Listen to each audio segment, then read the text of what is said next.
What is up, everybody? Coach Juma here, and today we're going to be breaking down the forgotten third pillar of fat loss. If you don't know what pillars are, they're what hold up a building. These three pillars are necessary for you to lose fat effectively, with ease, and with keeping your health as optimal as possible throughout the process, so that by the end of your diet, not only do you look good, but you feel good as well. But before we get into that, make sure you subscribe to the channel, make sure you hit the notification bell, make sure you join the Stupid Fit Fam Mighty Network so you get unrestricted access to me. That's a fan favorite word right there.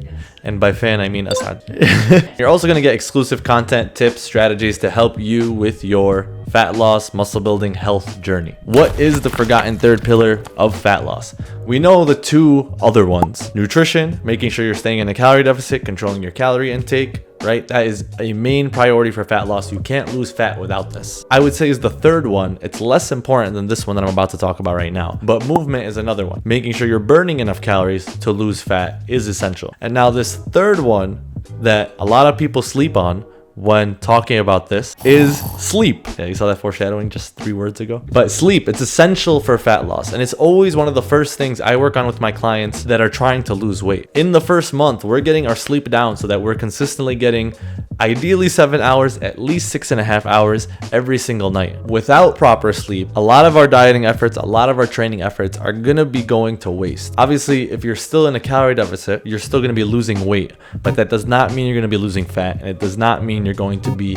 having a physique that you're going to be proud of. And I'll get into that in a little bit. What is the primary purpose of sleep? There's 3 real reasons that scientists have concluded for why we sleep. All right, so the first thing is psychical recovery. So recovery of your brain. Your brain goes through a lot throughout the day. It is constantly absorbing information visibly, audibly, and sensorily. In sleep is when it's actually processing all this information. It's able to make connections to your thoughts, make connections to your goals and intentions that you weren't able to have while awake, because it can't sort through all the information adequately. That's why when you have a good night's sleep, you usually wake up with good ideas, feeling more creative, finding solutions to problems that you weren't able to the day before. Your brain also flushes a lot of the fluids it collects throughout the day while sleeping, so that it could wake up refreshed, reset, and ready to think about things and be used appropriately. The other purpose is physical recovery. Your muscles, your joints, they need recovery from all the movements that you're doing throughout the day, especially if you're training and training hard. Without sleep, you're not going to be able to recover to your optimal level, which means you won't be able to use your muscles appropriately, and you won't be able to let go of fat as well if you're not getting enough sleep. And lastly is metabolic recovery. And this is where your body just sends out all the nutrients that you've collected through the day to the systems that your body needs for it to survive. Most people think the food that you eat that day is when those nutrients get used in the very same day. That's not the case. So if I eat a sandwich right now, some fruit, have a couple 100 grams of carbs in me, those 200 grams of carbs that I ate at this one meal don't get used for another 24 to 48 hours. Our body needs time to process it and break it down into a usable form that our body can actually use for movement, for training, for life. It does that during sleep. So the main purpose of sleep is just all these different forms of recovery in your body to help it run optimally during the daytime. And of course, you'll have the opposite effects if you're not getting sleep. You're not going to get adequate recovery. But what are the measurable metrics of what a lack of sleep looks like? There's a bunch of studies done over time that shows just how dangerous a lack of sleep is going to be. And it's not even extreme sleep deprivation. In a lot of cases, it's just getting 5.5 hours of sleep a night for more than 2 nights in a row is going to lead to all of these negative effects. Just takes 1 Netflix binge, 2 Netflix binges, 3 Netflix binges, 3 nights in a row, and all of a sudden your body's falling apart. One, the most obvious, the most common, the one that people experience the most is measurable physical and mental impairment. So you're not able to move as quickly, you're not able to react to things as fast, you're not able to solve problems as easily. You have the tip of the tongue phenomenon a lot more. You don't know how to grab at words as effectively or as quickly as you were if you weren't sleep deprived. And a lot of people will say at this point, oh, I've always slept less than 6 hours and I'm just fine. It's not that you're just fine. You're actually not fine, but you're just very used to not being fine, and that's become your new normal. Actually get good sleep for a period of time, you'll realize what feeling good is actually like. And it's always a mind-blowing realization with my clients when they start getting good sleep, when they start eating well, what feeling good actually feels like. They've thought they felt good,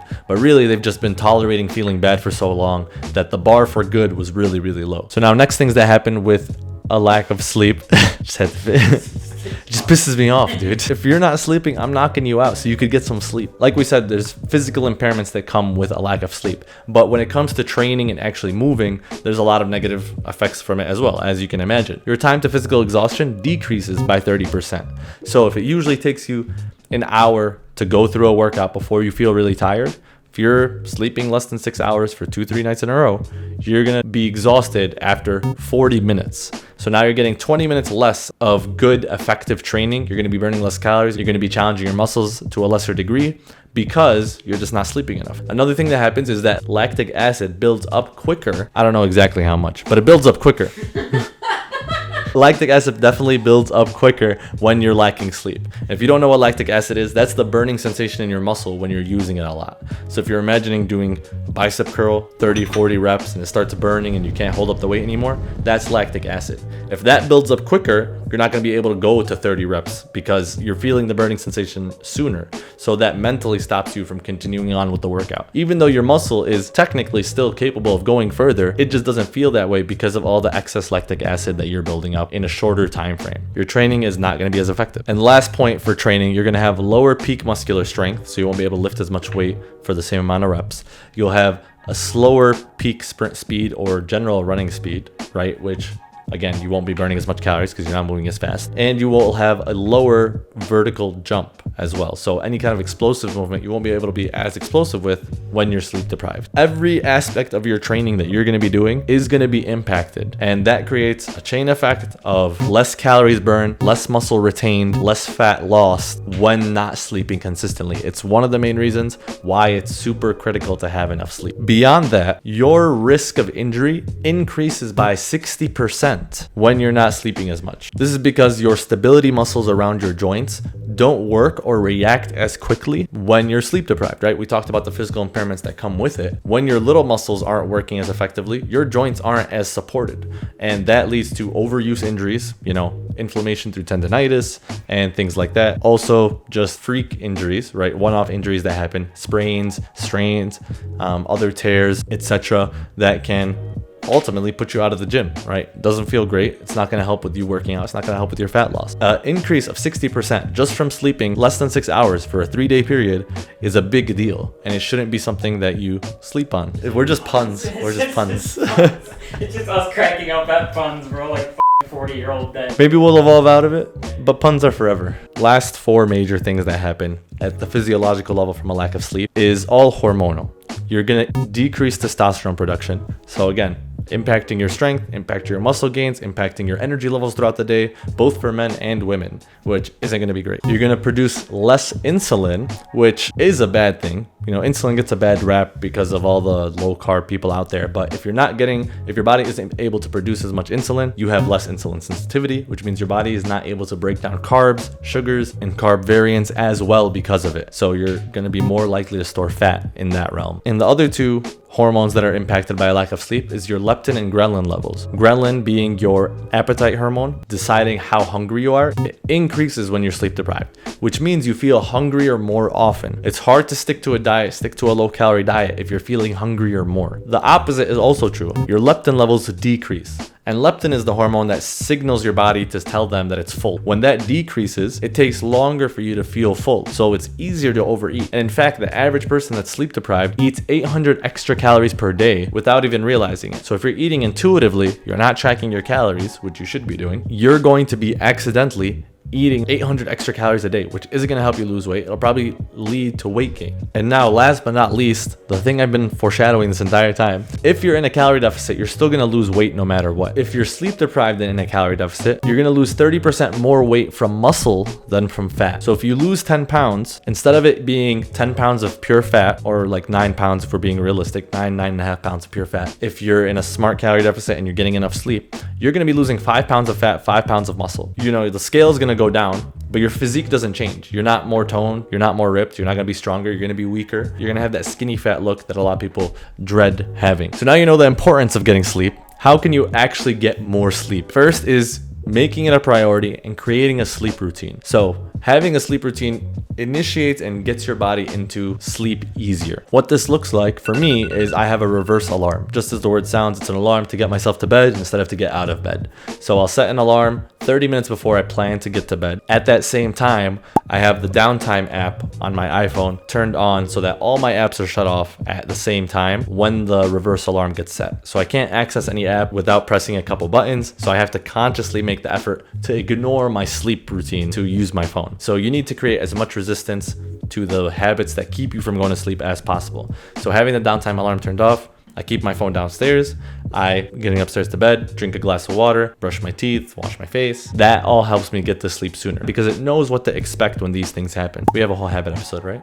Habit YouTube thing? Yeah. So you can watch the habit YouTube video for more in-depth analysis on how it works. But as soon as it's triggered, your body's ready to do all the actions that follow it. Another couple tips is to invest in a good mattress that you feel comfortable sleeping in and making your bed a place where you just sleep. Again, your body gets used to environments and acts in different ways based on the behaviors you do in those environments. So if you're in your bed and you're working, you're spending time on your phone, you're scrolling through social media, it doesn't know whether to be alert or to be rested and relaxed. So make it a point to use your bed for just sleep. Don't spend time in your bed on your phone, doing work on your laptop, whatever. Do that next to your bed if you want to. But in your bed, that's a place to sleep. That's where you get your mind easy and rested and ready to recover, not somewhere to do work and be stimulated. Other things to prep your body for sleep is to make sure that the room is cold, your body temperature is low. That's when your body sleeps best. So turning down the AC, having a cool mattress topper, a cool pillow that keeps your body temperature low will help you fall asleep easier and stay asleep as well. Taking a hot shower or a hot bath before bed actually helps cool down your body temperature because your body's going to be releasing heat. It doesn't absorb the heat that's being put onto it. It's going to recognize that your body's hot, so it needs to release excess heat, which cools down your body temperature and helps you fall asleep easier. Darkness is also really important for sleep. If there's any little bit of light, sometimes if you're super sensitive to that, you're going to struggle with sleeping. So getting blackout curtains can help a lot with that. For my overthinkers out there that can't go to sleep because you have so many thoughts running through your head, a strategy known as a brain dump is incredibly helpful,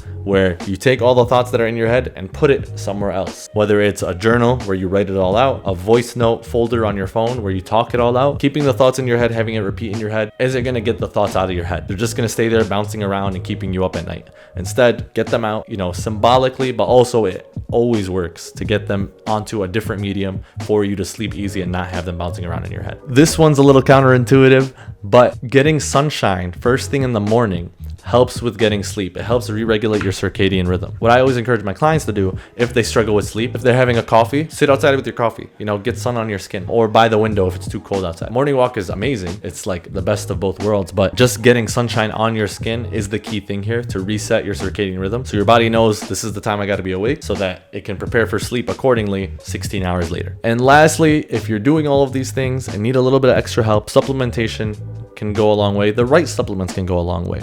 Melatonin isn't always incredibly helpful because it's a sleep initiator. It just helps you get to sleep, but doesn't help you stay asleep, right? Which isn't helpful for a lot of people. And it's something that your body can adapt to really easily. So you can become dependent on melatonin. Your body stops producing it itself, which in the long term doesn't help you fall asleep. So I would suggest going for something more natural. I like to use Zen by Cured Nutrition. It's a mix of cannabinoids, adaptogens, and functional mushrooms that all decrease the stress and inflammation in your body, puts your brain in a more relaxed state, and helps you not only get to sleep, but stay asleep. On the days where I really need to sleep and really need to get good deep sleep, I'll take 3 capsules and I am out for 7 hours at least. On other days where I just want to get into the routine and get into my habit, taking 1 to 2 capsules is more than enough. But this has been a life changer for a lot of my clients, a lot of my friends, a lot of my family that had trouble sleeping and got into that routine again. So if you want to try it, you can check out the Cured Nutrition link in the description, and you can use code STUPIDFIT for a discount. I don't remember the exact percentage, but there's a discount if you use code STUPIDFIT. It's one of the few supplements that I can say actually changed my life because I started getting good regular sleep and waking up energized instead of waking up all groggy. That is it for this episode. If you found this helpful, make sure to like. If you have any questions, make sure to comment them down below. And if you know a sleep deprived friend that is trying to lose weight but can't lose weight because they're not sleeping, send this to them so they could start losing weight and stop not sleeping, because that sucks. They don't need to go through that. Help your friend sleep. Till next time, stay stupid.